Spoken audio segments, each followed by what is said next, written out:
सुखदेव सिंह गोगामेडी हत्याकांड में बहुत बड़ी खबर निकल के सामने आई है। जी हां, जयपुर पुलिस कमिश्नरेट की स्पेशल टीम ने पूरे हत्याकांड मामले में एक अहम सुराग यानी कि साजिशकर्ता रामवीर जाट को हरियाणा से गिरफ्तार किया है।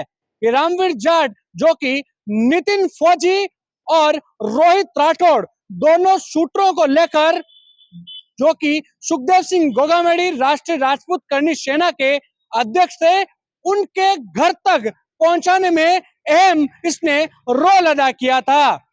इसके बाद जब शूटरों ने पूरी वारदात को अंजाम दिया और जब राह चलते राहगीर की स्कूटी लेकर दोनों शूटर वहां से फरार हुए और फिर फरार होकर सीधे वो अजमेर रोड पहुंचे, जहां पर पहले से रामवीर जाट वहां पर मौजूद था और उसने ही दोनों को वहां से गाड़ी में बैठाकर फरार कर दिया।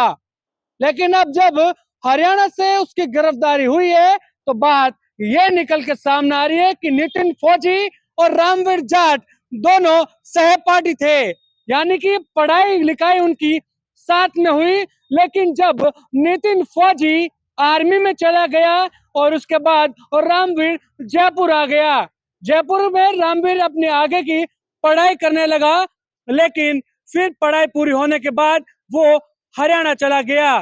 रामवीर और नितिन फौजी के गांव के आसपास दोनों के घर बताए जा रहे हैं, जहां पर रामवीर अक्सर नितिन फौजी से इस संबंध में बातचीत भी करता था। जयपुर में क्या माहौल है, क्या चल रहा है, कौन आगे कौन पीछे, राजनीतिक बातें भी होती थी। लेकिन राजनीतिक बातें क्यों राजस्थान की हरियाणा में होती थी, और जब अब सुखदेव सिंह गोगामेडी की हत्या हुई है और उसमें रामवीर का नाम आया है साजिश में अहम रोल निभाने का, तो बात ये निकल के आई है पुलिस पूछताछ में कि रामवीर जाट ने ही जो कि नितिन फौजी और जो कि रोहित राठौड़ है उनको एक बाइक पर बैठाकर अजमेर रोड पहुंचता है और वहां पर नागौर की तरफ से राजस्थान सरकार की जो रोडवेज बस आती है राजस्थान गवर्नमेंट की, उस बस में दोनों को बैठाता है और फिर वो दोनों वहां से आगे पॉइंट पर पहुंचते हैं और ऑपरेशन के तहत ही सुखदेव सिंह गोगामेडी के घर में जाते हैं और वहां पर ही उनकी मुलाकात, जो कि पहले से जहां पर नितिन फौजी ने जिसको बुला रखा था वो शख्स वहां पर पहले से मौजूद था। फिर उस शख्स के साथ दोनों अंदर एंट्री लेते हैं। एंट्री लेने के बाद कुछ फोन पे बातचीत होती है।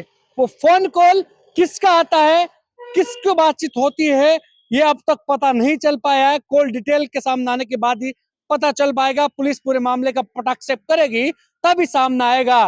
लेकिन यह जरूर है कि जमीन से जुड़े हुए मुद्दे पर विवाद चल रहा था और विवाद इतना बढ़ गया कि नितिन फौजी ने सीधी गन निकाली और फायर कर दिया। पहली गोली में लगभग सुखदेव ढेर हो गया, लेकिन जाते जाते सुखदेव की कनपट्टी पर एक जो कि गोली थी, अंतिम गोली, वो नितिन ने ही मारी थी। कभी बताया जा रहा है कि 9 गोलियां सुखदेव सिंह गोगामेडी पर फायर की गई थी और टोटल 17 गोलियां वहां पर पूरे घर में अंधाधुंध चली। लेकिन अब जब नितिन फौजी और रोहित राठौड़ फरार चल रहे हैं पूरे मुकदमे में, ऐसे में रामवीर जाट की गिरफ्तारी होना कहीं ना कहीं पुलिस के लिए थोड़ी सी राहत है। हालांकि करीब 5 दिन का वक्त गुजर चुका है, दोनों मुख्य शूटर गायब है, पुलिस के हत्थे नहीं चढ़े हैं। पूरे राजस्थान में एस रैनी की नाकाबंदी अभी भी जारी है, लेकिन शूटर कहां चले गए, इसको लेकर राजस्थान की एसआईटी की टीम जो कि देश के अलग अलग राज्यों में लगातार दबिश दे रही है। यही नतीजा है कि अब रामवीर जाट को जयपुर पुलिस की स्पेशल टीम ने गिरफ्तार कर लिया। रामवीर जाट वो इस पूरे मुकदमे में एक कहे कि पूरे केस में एक अहम कड़ी साबित होगी, जो कि इस पूरी चेन को खोलने में पुलिस के लिए बड़ी मददगार होगा। ऐसे में अब देखना होगा कि किस तरह से रामवीर जाट में पुलिस अहम खुलासे करती है, किस तरह से पूछताछ करती है, उसके बाद कड़ी से कड़ी जोड़ते हुए पुलिस पूरे मामले का खुलासा करेगी। कैमरा सहयोगी मनोज के साथ विशाल शर्मा, जयपुर, राजस्थान तक।